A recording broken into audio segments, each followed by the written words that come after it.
D.S. Wilson stooped to inspect the front door. "This lock hasn't been broken or damaged. No one forced their way in. What about other ways to get into the house?" My stomach lurched.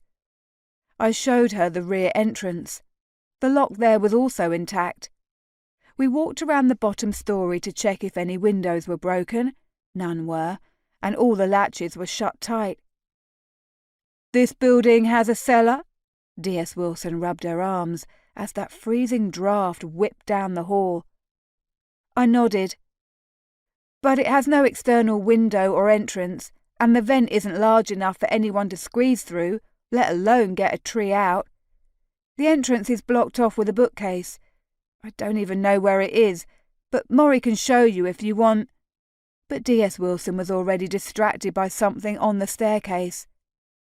I stooped down to look closely and noticed a scattering of needles trailing up the stairs.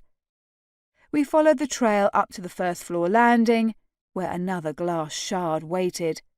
"What's this?" D.S. Wilson picked up some tufts of black fur beside the shard. "That's the fringe on Heathcliff's coat." My stomach twisted in knots. I didn't like where this was going. "Like the needles, it's probably all over the shop." D.S. Wilson bagged the fur and held up another broken shard. "And why would this be on the stairs?" I had no answer. My heart sinking, I followed her up the narrow stairs to our flat. The needle trail continued across the living room.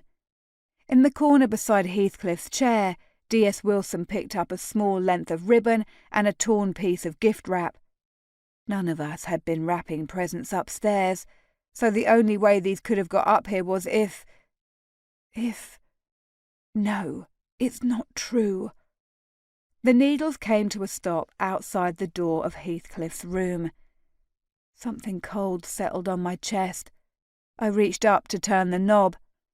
I'm going to open this door and see the usual messy room, and everything will be fine, because Heathcliff would never do this. "You're not allowed in there!" Heathcliff flung himself in front of the door, his eyes wild. D.S. Wilson shot me a triumphant look. I grabbed Heathcliff's arm and tried to pry his fingers from the doorframe. "Just let her look inside.